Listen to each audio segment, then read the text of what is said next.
With the help of Hashem, we are learning Yoma Daf Ayin Ches. We're going to learn a little bit more about this futuristic stream that's going to be coming out of the Kodesh Kachim that will literally heal the entire world. That's going to lead us into the question of how high must a mikvah be for one who's mechuyev to go to the mikvah to be allowed to toivel in it. The question of height is really connected to the issue of chatzitza. If the mikvah waters are very low, the person who's going to be in there will have to, so to say, double over, bend over to an extreme in order to be completely submerged under the water. This creates certain parts of the body that, because of the creases being bent, maybe the water doesn't properly go into it. And we'll see, Lachatchila, B'diavad, all connected from this water, the stream that's leaving the Beis HaMikdash. We're going to be coming back and we're going to be learning about more details of the Isur Rechitza on Yom Kippur. We learned yesterday that one of the exceptions is that a person is allowed to walk through water, to wade through water, if you're going for a purpose other than just getting pleasure from being bathed. And the question we will deal with today is, we're going to jump a little bit over to the Hilchas Shabbos. On Shabbos, there's no Isur of Ne'ilas HaSandal. It was the shoes that they used to wear then was worn in a way that when a person would walk through water, there was a higher chance for those shoes to fall off. And as you remember, what we learned in Masechta Shabbos is that there are many things that we are prohibited to do in order for us not to come and carry. If you remember, for example, a person shouldn't go with gloves on Shabbos, because when they meet their fellow in the street, when they say Shalom Aleichem, they might take off the glove and they will forget they'll carry the glove. So we're going to learn, we're going to be questioning about certain dinim of Shabbos. We're going to jump, as we'll see in a moment why, to some pratim in Hilchos of a Bechor. When we have domesticated animals from all three types, that means cows, sheep, and goats, their first male offspring, if the first offspring is male, becomes automatically a Bechor, and even Bezman Hazeh, it must be gifted to a Kohen. Now when the animal is unblemished, it's supposed to be brought as a korban. Now that there isn't yet a Beis HaMikdash, when the animal becomes halachically blemished, it becomes then property of the Kohen. The Kohen can do with it whatever he pleases. So therefore, since the Kohen is an Egeya B'davar, wanting now for the animal to get blemished, the Kohen is not qualified to render and to halachically paskin, this is a mum, even if it's clear that it's a mum. So really you need to have experts that have a smicha specifically to paskin whether the animal is blemished or not. And we're going to be questioning whether a kohen is eligible to be such a poisik. We'll see why we'll see why not. That's really a machloikes tanoim. And we're going to be questioning what's mamish negei lamaisa, whether the isur of ne'ilas hasandal is limited only to that which is halachically considered a shoe, and leather is the only material that renders a shoe halachic shoe. For example, the whole din of chalitza. Chalitza is only valid if the shoe that's being worn and removed is leather. If that would be the case, then the isur of ne'ilas hasandal is only leather. And other shoes made out of other materials, in the times of Chazal, they would have shoes that were made out of reeds, made out of rush, a sandal shal sha'am. Today you have a lot more sophisticated types of shoes that will be permitted. And the question will be, maybe the Isur of Ne'ilas HaSandal is not limited only to that which is halachically considered shoes, and therefore any type of foot covering would be included in the Isur. And as we all know, we paskin that it is dafka limited to a sandal, to ne'ilas, to what halacha considers a shoe, which is leather. And finally, we're going to discuss whether these inuyim are mitzvahs that we are mechuyev to be machanach our children in, or dafka not. And we will see that when the children are very young, dafka not, because anything that's needed for the development of a child is something that the child needs to have every single day. And we're going to conclude with some very interesting psychological or emotional parts that are needed for the development of a child, and much, much more.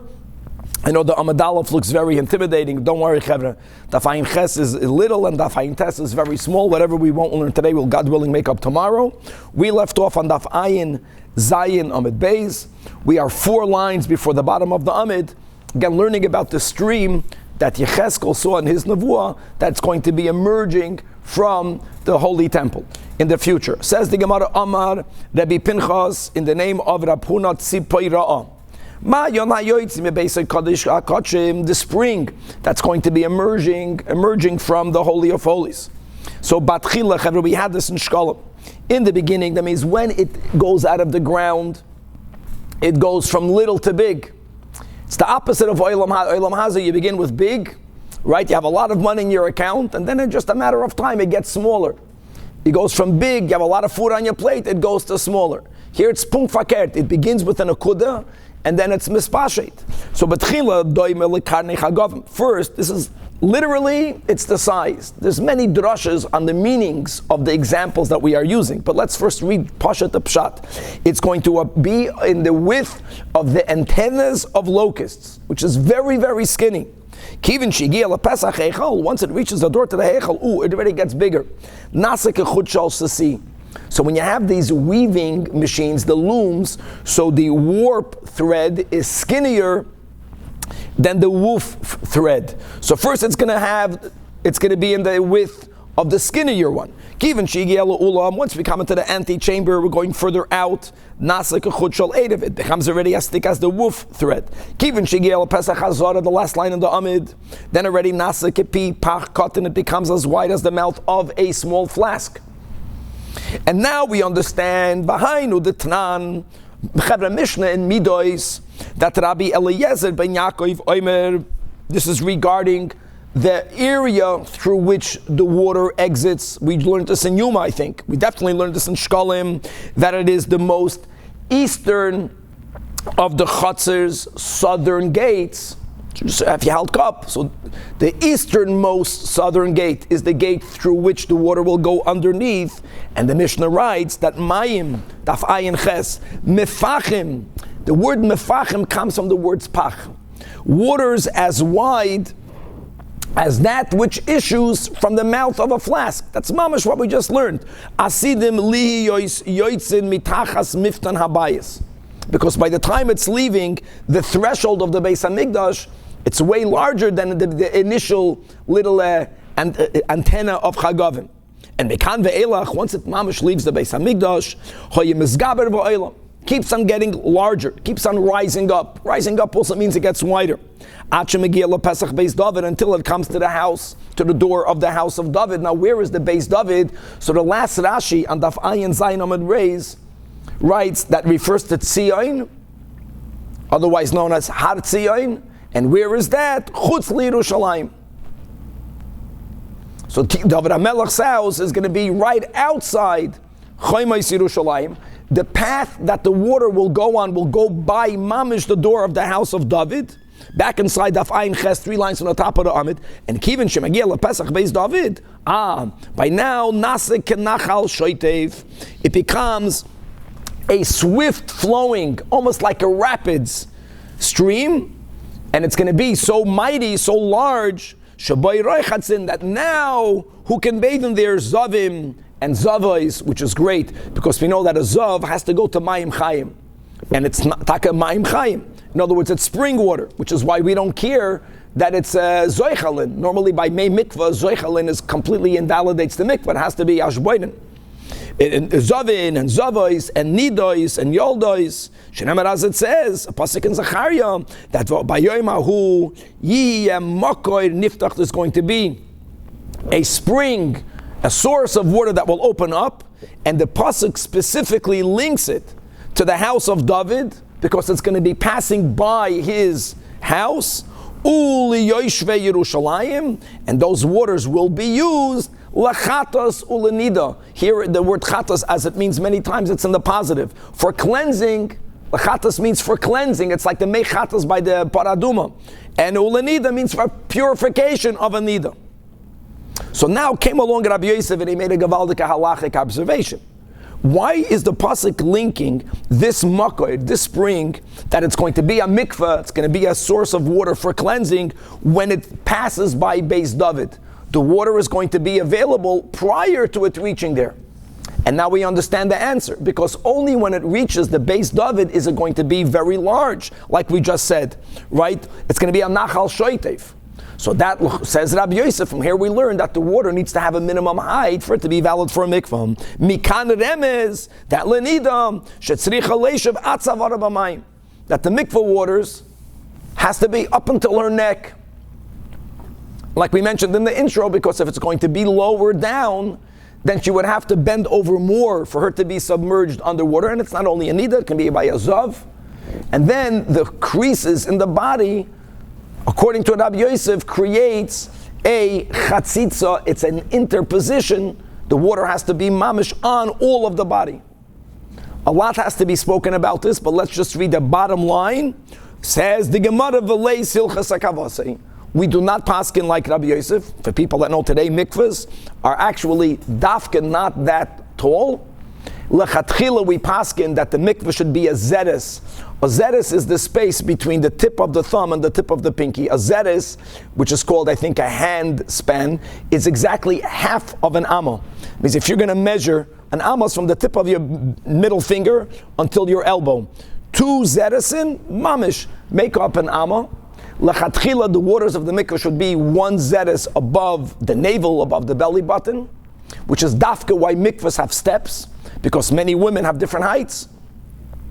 And that's only lechatchila, but we know that b'diavad, just don't know the halacha, if the waters, when she was standing, was taller, and she went under, it's okay. If the waters were shorter, as long as the person in there lay down and the water was over them, it's also okay. There is a lechatchila dika height, but lechatchila we paskin that the woman's position in the mikveh, we learned this when we get married, and we should review it, it should be like when a woman is kneading dough. These are the words of Chazal. That means that she's bent over, and with all of the intent that the hands should not clench, that the lips should not purse, or there's another word in English for that, shouldn't be too tight.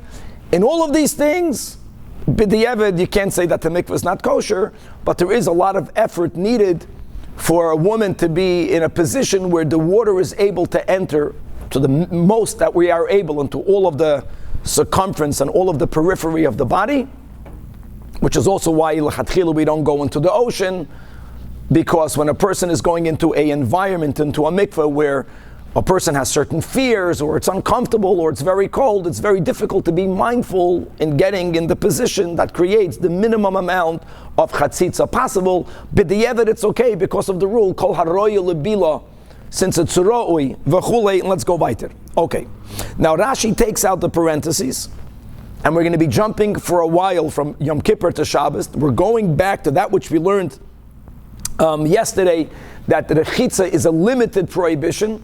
One is allowed to walk through water, and the lashon was until the neck, to go to be makabel, pnei rabbi, pnei aviv, to go do a mitzvah, maybe even a teacher going to the student. And now we're going to go into Shabbos issues. Now again, on Yom Kippur, no one is wearing shoes. Whatever they would wear on their feet, if they wore anything, would not fall off walking through water. But on Shabbos that people wear shoes, we're speaking about in an area where there's no Eruv. The Gemara wants to know, Shabbos, the Ikal Minol, are we also allowed to walk through water? The issue here is not about schita, even though we spoke about this on Shabbos with the garments. For that you lift the garment to a certain degree. Here the issue is, am I allowed to walk through water when there is a chance that the water is going to, so to say, get my shoes off? And then I might end up carrying it. And if you remember Masechta Shabbos, this fear of maybe you'll end up carrying it is a substantial fear, and there are many gzeros that were made because of it. Will we make it on Shabbos regarding walking through a body of water? So Amar Nehemiah, guys, the first medium-sized line, the real wide ones is in the bottom, which Nehemiah, the Chasnei, the son-in-law of the Nasi, that Anoch Hazise, I saw both Ravami and Avasi, that the Matu Urkuma Damaya, that they came upon a pool of water. Obviously we're speaking about Shabbos, Va'averua, and they went through it and they crossed it derech malbush while they were wearing shoes. In other words, I saw that these Amoraim had no such concern. Now, happened to be that in that story, they were wearing a minol. A minol, which is tied to the shoe, was properly fastened. It was tied tightly on the foot. The chances of a minol falling off was less. So we have a proof from them that by a minol you can walk through water. What about a sandal? Sandal had harder leather in the times of Chazal. Harder means it did not fit around the foot. So it was tied on, but it wasn't that tightly tied because of the hardness of the leather. Higher chance it's going to fall off. So my ikala meimar, Amar Avrichumi, that Anna Chazisi Leravina, that he also walked through a body of water on Shabbos, Derech Malbush. Obviously, the Malbush here means a sandal. Now, guys, remember this. Remember that Ravina walked through water with the sandals. However, Rabashi says, B'negei the shoe, like Ravami and Avasi, even lachatchila. But by a sandal, which was not as tightly fitted, higher chance it's going to fall off, at least lachatchila not. So that we have clarity. So, minal lachatchila yes. According to Ravina, even sandal lachatchila yes. And Avashi says sandal lechatchila loy. Says the Gemara story that the Reish Galusa ikla lahagroinia. He went to the village or to the city or to the town of Hagroinia, and where did he spend Shabbos? To the household of Rab Nassan. Who was this Rab Nassan? It's very common that in certain cities there is the one machnas oirech. Everyone stays there. Whether because, in this case, Mustama, the kashrus was on the highest level. And who stayed there? Rafram, V'kol Rabbanan. 1 second. And Rafram, V'kol Rabbanan, I take that back. In other words, the minig is that the Reish Galusa, which was really the head of the government, some of them were very learned, some of them were a little bit learned, but they were the ones that gave the drasha on Shabbos. And to give them kavod, Rafram and all of the sages of Hagronia came to hear the drasha of the Reish Galusa in the house of Rab Nassan, to the one exception, that the Amoira Ravina didn't come. Now the Reish Galusa might have therefore had some sort of unpleasant feelings towards Ravina. He was snubbed by Ravina. Rafram is going to now try to protect Ravina. So what happens? L'machar asa Rafram la'afuke le'Ravina medate de Reish Galusa. That's a good expression. In other words, Rafram began to ask Ravina, why didn't you come? The reason why he was asking that of him, it was not because he was nosy, it wasn't even because he personally cared. That Rafram didn't want for the Reish Galusa to be angry at Ravina. He wanted to hear what happened, and he was confident that he'll hear something which will then give him true ammunition to go to the Reish Galusa and to tell him, by the way, my chaver Ravina didn't go because X, Y, and Z.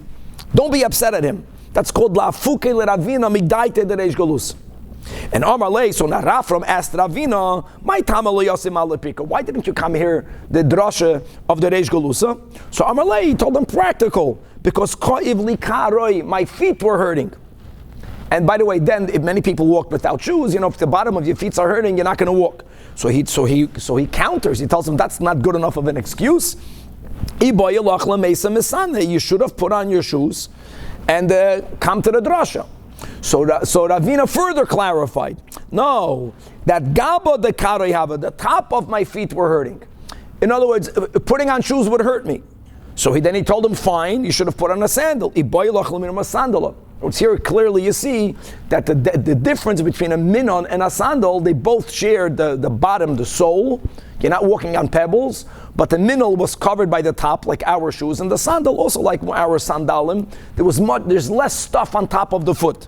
So Amalei, to which Ravina responded, no, I couldn't have put on a sandal because urkuma damaya hava ba'urcha. Because there was a gathering, there's a pool of water in between my house and the house of Rab Nassan, which is where the Reish Galusa gave the speech, gave his drasha. If I would have been wearing sandals, I would not have been allowed to walk through the pool of water. So weiter, Rafram is telling him, but you could have walked. You could have worn your sandals and walked through in water. What, didn't you hear that Ravashi said not? So here's the big discussion. Was that a teretz? Because we just learned before that Ravina didn't say lachatchila noi. One pshat can be that Ravina, after he heard from Rav Ashi that lachatchila noi, he acquiesced to Rav Ashi. Another pshat is that he was looking for an excuse. And that Ephraim perhaps was unable to bring over this excuse to the Reish Galusa because the Reish Galusa was learned enough to know that Ravina held lachatchila yes. Anyways, that's the end of the story. Weiter. Tana Yehuda bar Giroi Gorois Asur leishev al gabe tina b'yoyim HaKippurim. Wow. Chayz tina is a mound of mud. So says this Tana, one is not allowed to sit on top of this mud. On Yom Kippur, ufarvos, Rashi, 9 lines from the top of the Amid, al gabe tina, says Rashi, shel lichluach hatit, the lichluach, the lachluchias, the moistness of the mud, hava oinig, gives you pleasure, and karoiv l'rechitza. Kevin has a picture, gavaldik, and it's karoiv l'rechitza. Now, explain something. We just learned in the beginning of the sugya 2 daf ago that there's no inyan to make yourself uncomfortable on Yom Kippur, right? There's no mitzvah to go sit in the sun or to go be cold. The type of pleasure that's prohibited has to be connected to bathing, to washing, if it's in the category of this inui. So since it's moist and cool, that's the key. It's moist and cool. That's why, even though it's not clean, you're not going into it. You're just sitting on it. That's called Larashi Karev L'Rechitza, and it is included in the inui of Rechitza. Amar Rabbi Yeshua ben Levi. However, there has to be a higher level of moistness. And so he says it has to be Ubetina Mitapachas. It has to be dafke mud that is oozing moisture. It's not just moist, it's giving off moisture. And now we have the famous line, and Abaye clarifies that. That's a very important expression.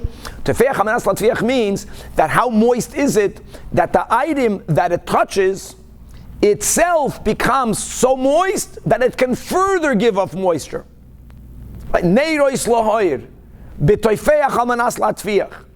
So if I'm moist and I touch you and you become a little bit moist but you can't pass it off, that's not called lachluchias. And that's really our whole goal, that we should have the schus to channel something that the recipient should also become a mashpia. Tefeach hamenas latfiach.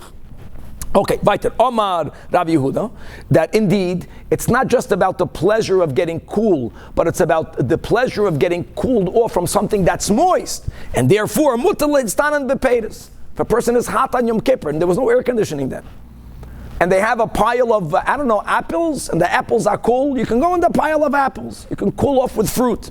It's not moist. Rav Yehuda himself was mitztanan bekara. He had kwash. He cooled off with kwash. Rabba, what's the bach? Rava, says the bach, mitztanan biyanuka. And Nebachan the Yanuka, there was a child, the child was cooled off, he held a baby. No, try that today. Who's the next one according to him? And Rabba, mitztanan bechasa, bekasa de chaspa, he would hold a silver cup, metal. He had what metal did he have? He had silver, and he would cool himself off with that. Oh yeah, put it against his forehead. Oy gewalt, we're lucky to have air conditioning. Omar Rav Papa, or the Mesoides Ashra says this is Rav Ashi. Nana, kasa de chaspa malay. If the silver cup is full, then it is asur. Why says Rashi shema yishpuchu mayim al besarai? Because it's full, so water might spill out. However, only when it's chassid, when it's deficient, then it's mutter. However, the pachra is earthenware cups, even though it's not full. Full is asur, not full is asur. Why? Those are those earthenware kalim. Because mishum de mishchal shachil, because liquid seeps out. Today everything is glazed. Yeah, Rabbi glazed it. It's a whole different thing. Then you had an earthenware utensil and it garnished. It leaked out.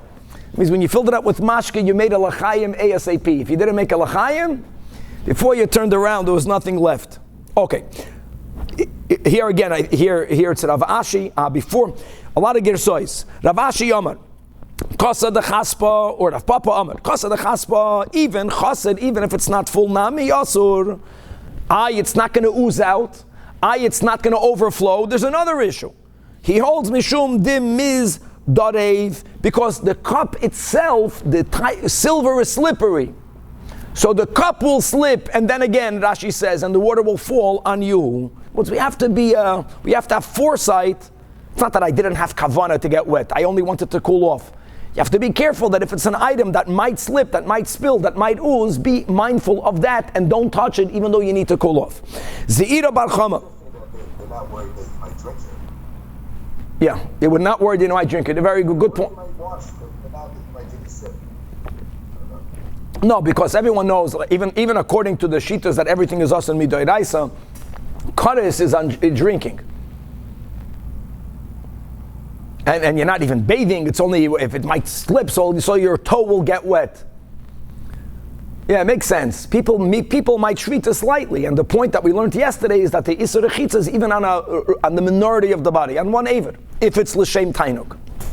Okay, here is where everyone gathered. Ze'ira bar Chama was the Ush Pizichanin. He ended up being the host of Ravami and Avasi and Abishua ben Levi and all of the Chachamim in Kesarei. So that's in other words, he was the Fruma home in Kesarei, and it doesn't mean that all of these Chevra were at the same time. He ended up over the years hosting a lot of Chachamim. And the beauty is, aside of the schus of Achnasas Archim, is that he observed behaviors of different Chachamim. So because of that, Amar Lei, this is the host, Ze'ira, once met Rabbi Yosef, the son of Rabbi Yeshua ben Levi, and again, Rabbi Yeshua ben Levi used to stay in his home whenever he was in Kesarei, and he called Rabbi Yeshua ben Levi the lion, so he called the son Bar Aryeh, you son of the lion, talk, come, Emelach Milsa Ma'al Yisrael, let me tell you something beautiful, something special, Tahava Avid Avuch, that I observed your father doing. What was that? And this is a big, wonderful meaning, that it's very easy to be machmir. But the great chachamim who know exactly what's permitted and what's prohibited, so then, the koyach of a Torah is adif. There was something that we would never think is permitted, especially after we learned, don't even hold a silver cup. But what did Rabbi Yeshua ben Levi do? Mitpachas hoyeloi be'erev Yom Kippurim. He would take a towel every erev Yom Kippur. And listen, v'shoyra oisa b'mayim, and he would soak the towel in water. Narvas then, don't forget that on Yom Kippur, like on Shabbos, the arisuri of schita. If you remember, we spoke this out on Shabbos many times, that if there is water inside a garment, squeezing it out is connected to malabein. So therefore we have to be careful not to squeeze out water from a garment. So if you have something that's very wet, you can't even lift it up. So because of that, he would make it dryish, meaning he would wring it out. Not all of the water, it's not what he gained, but he took out enough water before Yom Kippur. And on Yom Kippur, he would wipe. Our girsa here is panav yadav v'raglav, his face, his hands, and his feet. Many Rishonim have another girsa here. Since he needed to wring it out, there wasn't enough for him to be mekaneach panav yadav v'raglav. He was mekaneach his eyes. Didn't we say iser rechitza? Yes, but we said the definition of rechitza is toifeach al manas lahatfiach. So there was enough moisture for him to get cooled off, and for him to take away whatever is around the eyes when you wake up. But since the eyes, or if the girsa is correct, the panav yadav did not get moist enough that if something else touched it, it would also become moist, it was permitted. That means he went all the way until the limit. And similarly, at Tisha B'Av also is, we are obligated to observe the same 5 inuyim. Shoyra oisa b'mayim. He would also take a towel. This is Rabbi Yeshua ben Levi, and he would soak it into water. On Tisha B'Av, there is no iser schita, which is why he doesn't mention anything here about wringing it out. Ulamacher mavira. Here, our version is al gabe einov, but again, it doesn't fit because since he did not squeeze out, did not wring out the water, there was more liquid in there. Not enough liquid to make it tefeach hamanas latfiach. But many changed the girsa, that it was on Yom Kippur that he was mavir al gabe einov, and it was on Tisha B'Av that he was mekaneach ba padav yanav v'raglav. According to this girsa that we flip it, the next word works. V'chein, it wasn't only Rabbi Yeshua ben Levi. Ki asa Rabba bar Mari Amar, that me'erev Tisha B'Av mevi'in loi mitapachas, they would always bring him a towel, v'shor oisa b'mayim, and they would soak it in water. And umanicha tachas merashoisav, and here he would put it under his head at night in order for him to preserve the moisture. It's never enough moisture to feach amanas latviach. In other words, they were not so. It's amazing. They knew they were great people. They knew exactly the boundary, and they went here until the boundary because you don't have to be ma'ana yourself more than needed. Ulamachar, this fits the girsa of above, that on Tisha B'Av, because there was no worry of schita, so less water was wrung out. He was mekaneach padayad v'raglov.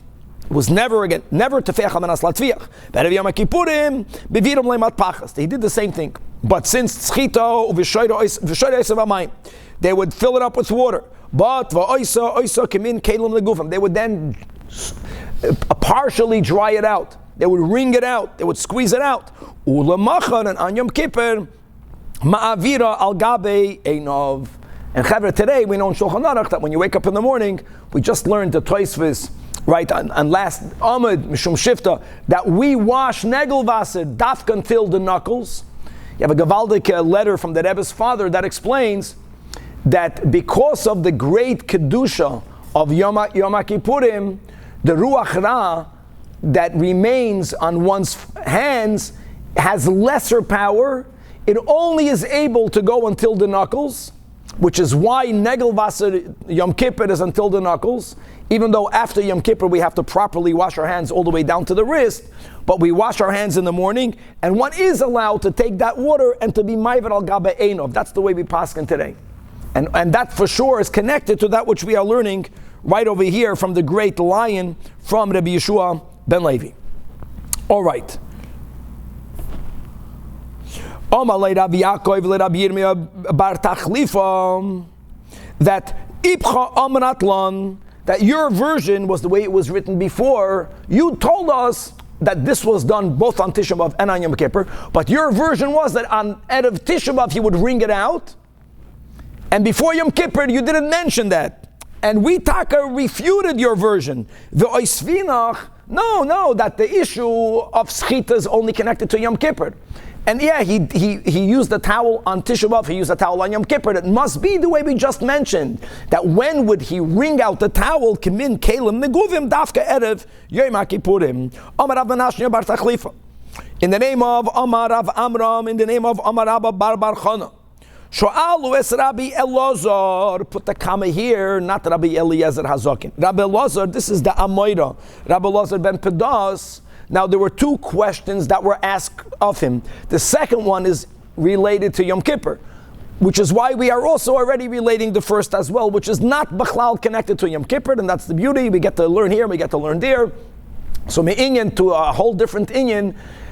There is an obligation for all of us, even Bizman Hazeh, to give our firstborn male offspring from a cow, from a sheep, and from a goat to a kohen.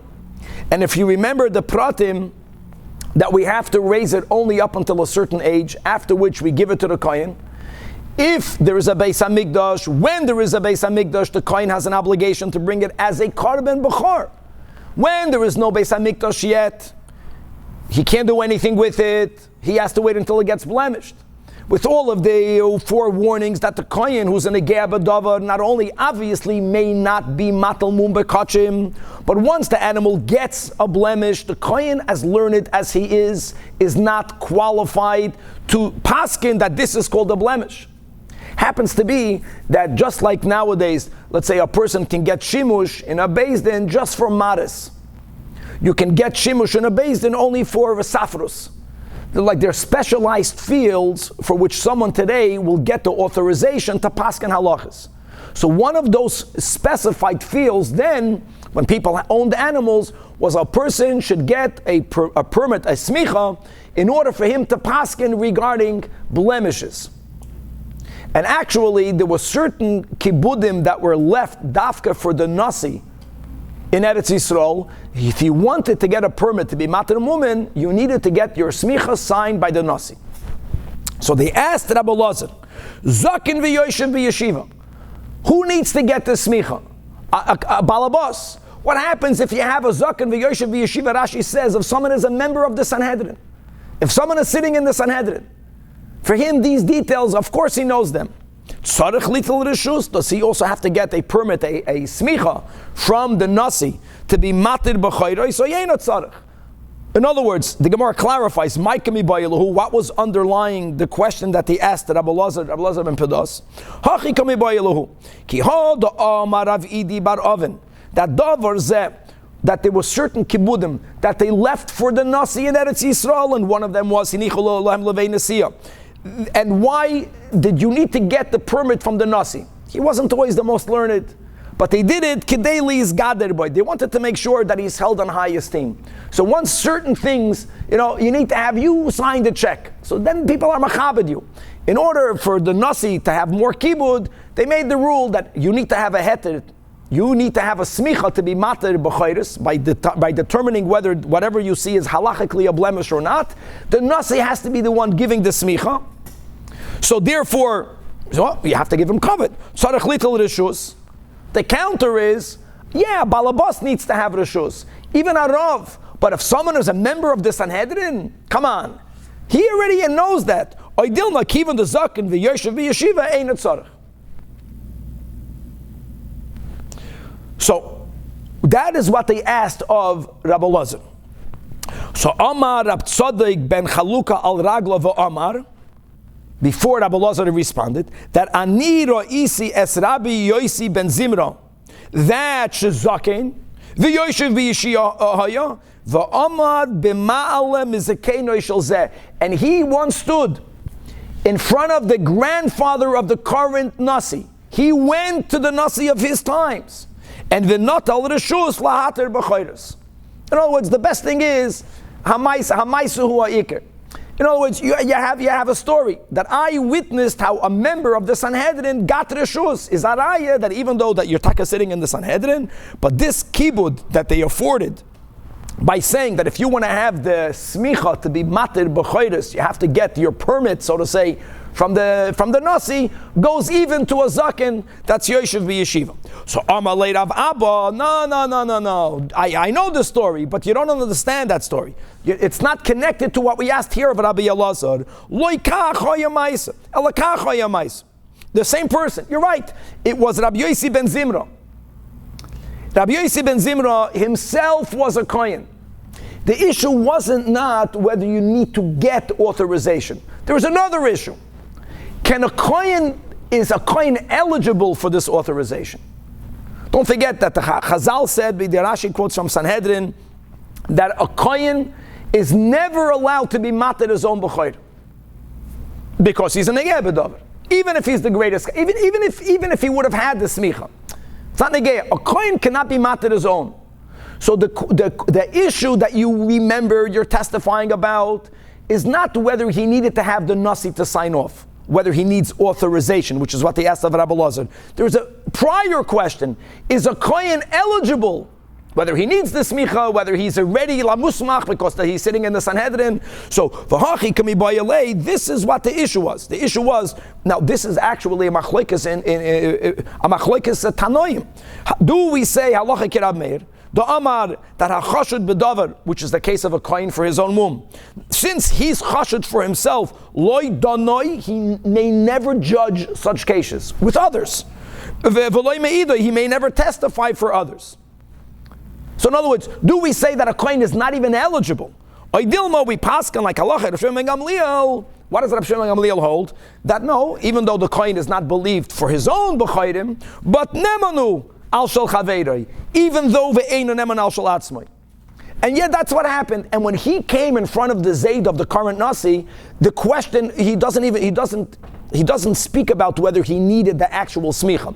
All he said is that they paskind that halacha kirash bag, that he's eligible. Now, did he actually need to get a smicha from him? We don't know. That wasn't part of the story. So this inquiry was thrown back to Rabbi Elazar. Now, what Rabbi Elazar said, the Gemara doesn't say over here. But the whole thing is only like an intro, because at that gathering they asked of Rabbi Elazar two things. And it's here because the second one is Negea Tehilchas Yoma put him. And now they right away quoted the second question, the last line of the Amid. They also asked Rabbi Elazar ben Pedas, Ma'hu Lotzeis Bisandal Shel Sha'am. That's Gavaldik. Gvaldik is because, especially nowadays you can say that our sneakers are taka more comfortable than leather. Just to know, sha'am is a certain type of reed. In English it's called rush. That was the alternative to the shoes. Then it was much less comfortable. But we'll speak about in a moment that Al-Pi Hasidus, Al-Pi Kabbalah, it's not about comfortability, it's about leather. Which is taka why in halacha the isur is we limit the isur. But the question they asked of him, can you walk out on Yom Kippur b'sandal shel sham daf samach daf ayin chesam et beis v'yom kippurim min guma shekoidim I don't know poye pave Rashi says. Now the definition of a shoe is clear. A shoe means leather. And the source of that halacha is from chalitza. If chalitza is done with anything other than leather, the chalitza is invalid. No one is debating the definition of a shoe. The question is, when we said that on Yom Kippur there's an isur of ne'ilas sandal, whether it's midrabanan like Rashi and Tosfos, whether it's midiraisa like the Rambam, is it dafke halachic shoe? Or is it anything that brings a certain amount of pleasure? Because the goal is, the bigger picture is to be afflicted. You know, when you don't wear shoes, you walk around, it's taka an affliction. And if that would be the case, then you can't wear any comfortable foot covering. So we have, interestingly, so Amad Rabbi Yitzchak bar Nachmani, Nachamo, it's amazing. They're asking Rabbi Lazar the second time, Belasnish the Rav Enferen. So here again, other people stuck their nose in. Amar Yitzchak bar Nachmani al Raglo in a good way. Amar Ani Re'isis Rabbi Shua ben Levi. I saw Rabbi Shua ben Levi. Sheyotza besandal shal sha'am b'Yom Kippur. So as Araya, just like we had on Amad Aleph, that he would use that matpachas. In other words, he went to the limit. Whatever is asr is asr, and whatever is not asr, he did. He would walk out with a sandal, with the shoe made out of sha'am. Today we have a rubber sneaker. Oh, now va'amina lei, and I, Rabbi Yitzchak, when I saw Rabbi Shua ben Levi, I asked him, "B'tainas tzibur mai." Ooh, what's the tainas tzibur? So don't jump. We're going to learn soon Masechta Tainas. Masechta Tainas, my friends, is Sipurei Tzadikim. The whole Masechta, and in there sometimes you have a couple of halachas as well.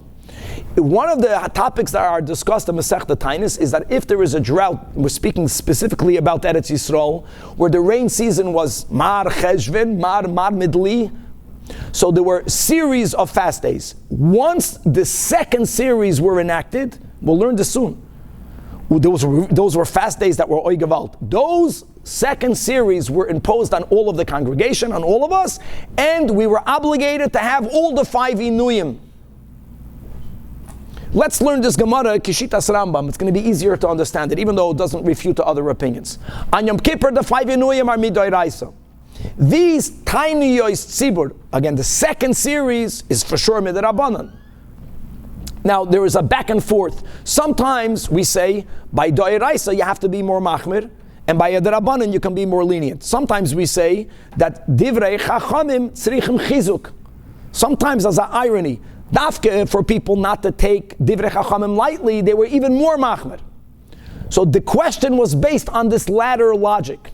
That what happens in Tainas Tzibur? There's also the 5 Inuyim. Maybe because of Divrei Chachamim Tzrichim Chizuk, maybe on those Tainas Tzibur, you may not even wear a sandal shal sham. But here he was still lean. Amalei, don't know, Loishna. L'choyra Loishna was also him testifying that he saw Rabbi Shua ben Levi, or he said on his own. But the Amalei, I don't think is Rabbi Lazar. So it's amazing that they asked of Rabbi Lazar and he didn't respond. Amar Rabbi Bar Chana, Ani Re'isi es Rabbi Elazar de Min Ninveh. Another story to prove the halacha from Shimush Chachamim. Sheyatza b'sandal shol sham b'tainas tzibur. Now here we're going with the opposite logic. Tainas tzibur is for sure only a midrabanan. So when I saw that by these fast days that the 5 Inuyim are only midrabanan, we were lenient, we limited the isur only to leather. So then I asked him, b'yom kippurim mai, maybe by Yodoraisa you have to be more machmir. So Amar lei or Amar li, loishna. So we already have 2 opinions that are lenient. Rav Yehuda, now we have to know how to learn the Gemara over here. Here, we're going to have Roiv Amoyroyim, we're lenient, but one will be Machmer. Rav Yehuda, nafek b'dehitne. Hitne is some sort of rush. Again, it's some sort of plant, some sort of reed. And they would make sandals or shoes out of it, and he would walk with it. Abaya nafek b'dohutze. He would make a shoe out of palm leaves. Rava nafek b'divle, or b'dikule, with grass or some other material that was a relative to what they had then. It was a substantial shoe, but it was not made out of leather. So all of these three Amoraim, like the two, we already have 5, they were very lenient. L'choira, the last one, Rabba bar Rav Huna, he was more machmir, and he held that you're not allowed to wear a sandal shal sha'am. Now, it doesn't mean you have to walk barefoot. No. What did he do? Karech sudra kare. He would wrap his kerchief on his feet and he would go out. Now, wrapping a kerchief, that's mamish. I mean, maybe you're not going to get dirty, but you're going to feel every single pebble. So he was the more machman, and he felt, no, that it's about being comfortable, not covering your feet with something that protects it from what's underneath it, but you can still, even he held, you can put on a sudar, you can put on a kerchief. When I was a child, I don't know, you guys saw this, the elder generation, they would have one kerchief they had in their pocket, and they used it forever. They sneezed, they did, they put it back in their pocket, then they would put it around their neck if it was cold. Then on Yom Kippur, they would put it on their foot. I don't understand it, but that was the, and there were people that were very clean. It was an interesting minig. Okay, weiter. Masiv Rami Bar Chama. And this is such a great comparison. Shabbos. Shabbos, in Masechta Shabbos, we learned about a kiteya. Kiteya is an amputee. Today, Baruch Hashem, the prosthetics that we have today are mamish, divinely inspired. What they had then, Nebuch, they had like as a wooden log that they would fasten to the stump. This is if a person, God forbid, had a part of his lower leg missing, and that's how they would walk, or that's how they would limp. And in Shabbos, the issue is whether you are allowed to walk out with it in a place where there is no eruv. What's the question? Clothing and ornaments, if you remember, Shabbos is not called carrying. The issur of carrying is a masa, a burden. If something is your garment, if something is an ornament, it's not called carrying. How did we view the kav? Again, this is not b'chlal negeya to nowadays, where it's a proper, it's part of your body. But then, do we view it as a shoe, or do we view it as a burden? B'meila, can you walk with it outside or not? That's a machlokes tanoim, and there's the havamina of understanding it, and then there is the maskana. So let's read the Mishnah. It says in the Mishnah, hakiteyam, an amputee, Rab Meir holds, yotzei bekav shaloi, can walk out with his wooden foot. Divrei Rabbi Meir.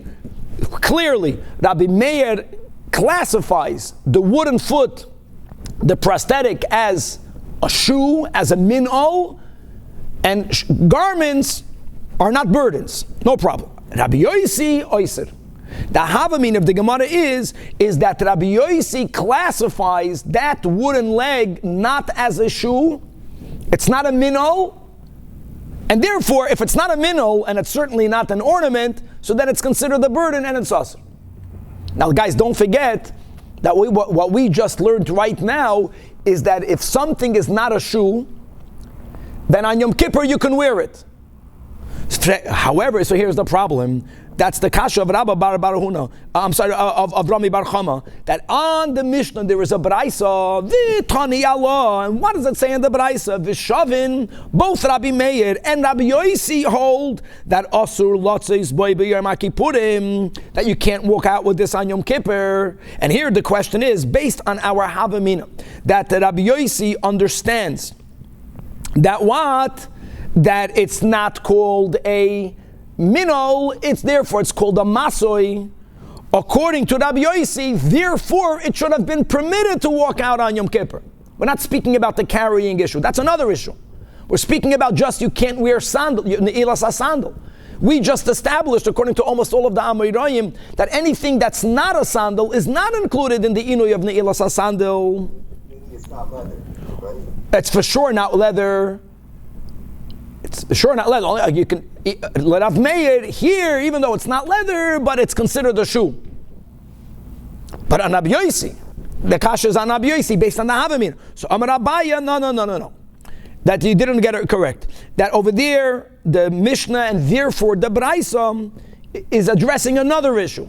And that is the Isbei Kesisin. We're speaking about this wooden foot that has in its receptacle, in the top part in which the stump of the leg goes into, they added rags, they added materials to make it more comfortable.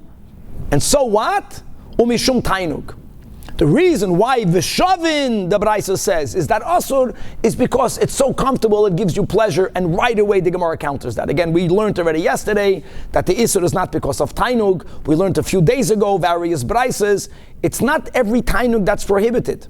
It's only connected to the 5 Inuim. So Amalei Rava, no, I completely reject what you're saying. First of all, if we learned good Pshat and Rabbi Yossi, that what? That lav manahu, or the reason why Rabbi Yossi says that it's asur on Shabbos is because it's not a shoe, it's not a keli.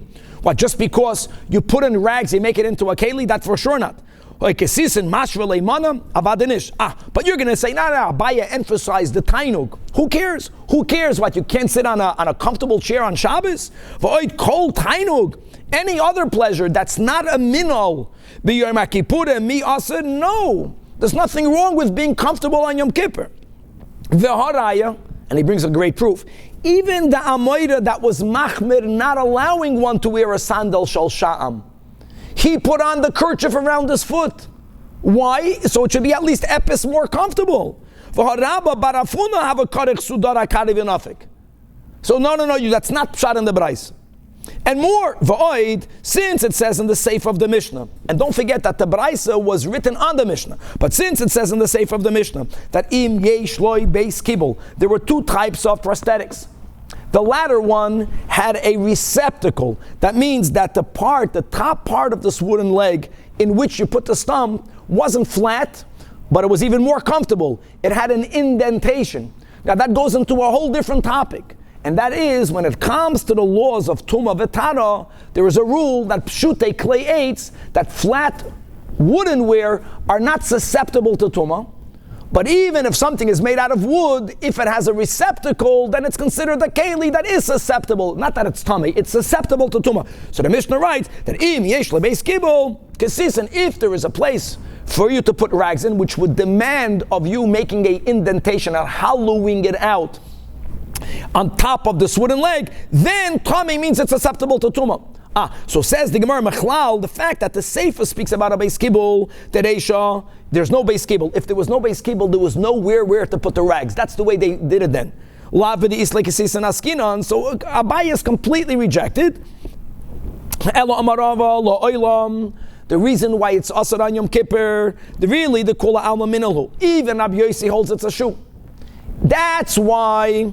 So if it's a shoe, that's why you can't go on Yom Kippur. You cannot go on Yom Kippur. Why does Rabbi Yossi say you can't go out on Shabbos? Ubishabbos b'hapligi, mamish, like we learned today on Amud Aleph. Marsover, that's Rabbi Yossi gozrinon dilma mishtamet. The whole prosthetic can slip off. And many gezeras were made not to wear something on Shabbos, even though that is not considered a masoi, because if it will fall off, you might end up carrying it. And Avmeir has no such gezera, so it's not related to our topic. Bottom line is that we taka paskin, is that only that which is made out of leather is included in the Isur of Ne'ilas HaSandal. There is a concept of, when God created Adam, and then that was reiterated after the Mabul, that we have a mitzvah to dominate the world, which means that there is a hierarchy, there is no uniformity in creation, there is a Seder, and there are kingdoms, and one is dafka above the other, and on top of everything is God Almighty. And we were told that that we're supposed to dominate the way God wants all of the kingdoms underneath us, even the animal kingdom. Animals are not on the level of human beings, and that is expressed by us wearing leather shoes, because the leather, your mama's stepping on it, you're putting the leather underneath you. So the Maral says, that when is there a hierarchy? When do we put leather under our feet to show that the min hamadabed is above the min hachai? That is in the world. In the world, there's a hierarchy. For God, it's all the same. Whenever we stand before God, we're all on the same level. We are all equally bottled to Him. You say that, one quick question, as far as dominating the other kingdoms, that the Jewish people are just man? Human beings, all human beings. In other words, we are allowed, Baruch, and not only are we allowed, but if, let's say, there's a certain experiment that we have to make on animals, through which we're going to discover a cure for mankind, we are obligated to do it in the way that it hurts the animals the minimum possible. But we don't say, how do we have the right to test the rat to find a cure for a man? Who made us better than that? We're never allowed to make experiments on human beings, ever. Because all human beings are in one kingdom, but the kingdoms underneath it were created to serve us. And that's expressed by wearing shoes. But whenever we stand on Admas Kodesh, God told Moses, take off your shoes. When we are in the presence of, and Yom Kippur is such a holy day. And therefore there's something about leather that we're not allowed to step on. If it's not leather, it's okay. Let's go weiter. Don't worry, I know it's late, but we'll make it up tomorrow because tomorrow relative is not so big. Tanach Rabbanan we learned. Now guys, we're going, at least we'll start with chinuch. This is such a good Gemara.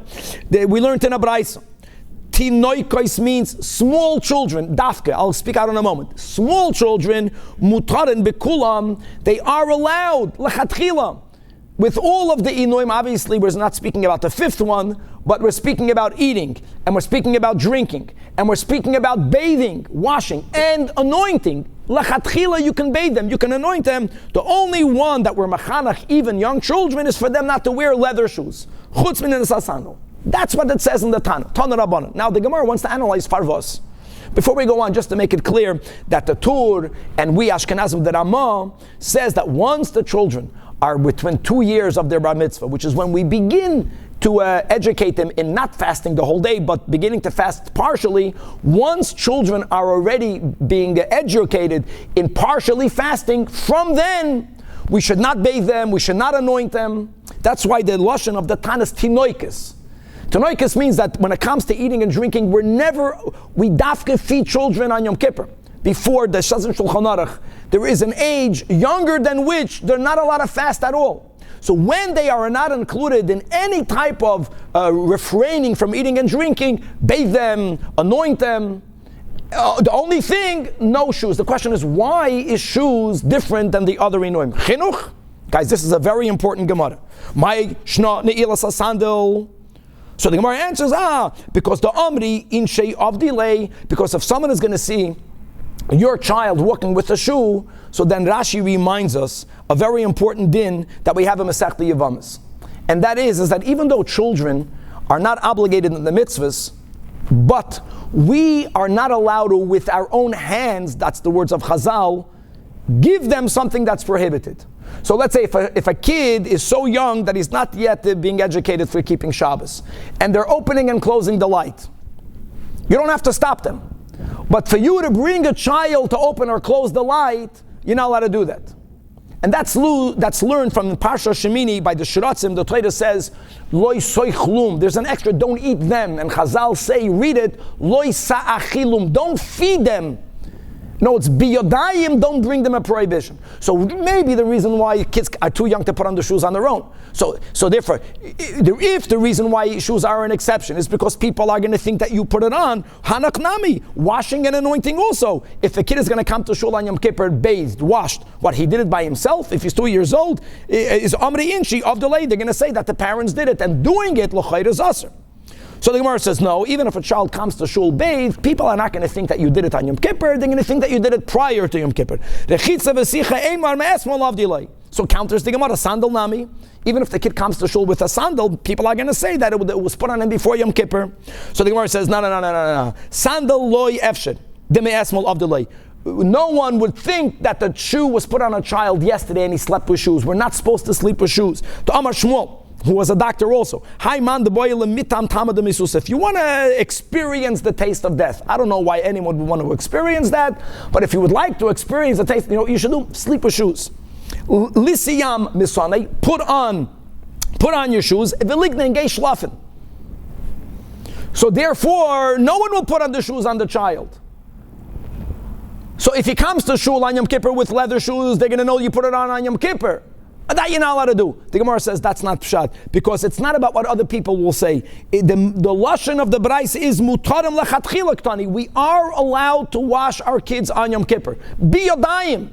We can anoint them biyodayim. Why? Ella, we'll finish with this. Tanach, washing and anointing and eating and drinking, the lav rivisayu, they are necessary. I'm sorry, Hanoch means shoes, wearing leather shoes, the lav rivisayu. It's not necessary for a child's development to have leather shoes on. So gazrubei.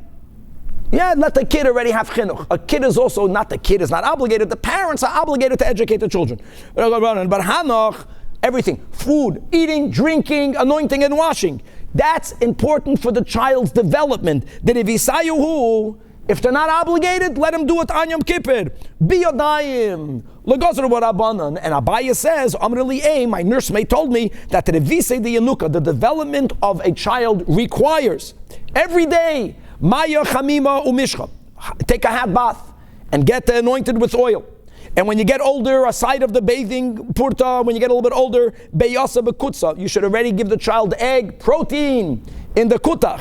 Gadol purta, when the kid gets a little bit older, tavurei manam. Let the child break utensils. Let the child express his destructive emotion. And it's important for that stage of development. Wow. Kiha derabba. Zavin leimana geziz the parch. He would buy cracked, cheap earthen utensils, libnei, for all of his children, umisabre luhu, in order for them to break it. I know it's getting late, just to finish that. By us Hasidim, this concept of children at a certain young age, they need to break things, and it's good for their development. By us, it's for them ripping svarim. Whoever has children knows that at a certain phase, if your bookshelf, if your svarim shafir goes all the way down to the ground, they're going to take out svarim. That's what they do, and they start tearing it up. And that's good for their development. That's the holiest breaking of utensils. Eloma, the question is, what books do you put on the bottom of the shelf? There's a story of the Tzemach Tzedek that there was a great, from the greater Achronim, that tragically felt that the 6 days of creation cannot mean literal. And he wrote a Perush on Mishnayos, and the Tzemach Tzedek would leave dafka that Mishnayos on the bottom shelf for his children to rip that Machaber Svarim, to be continued.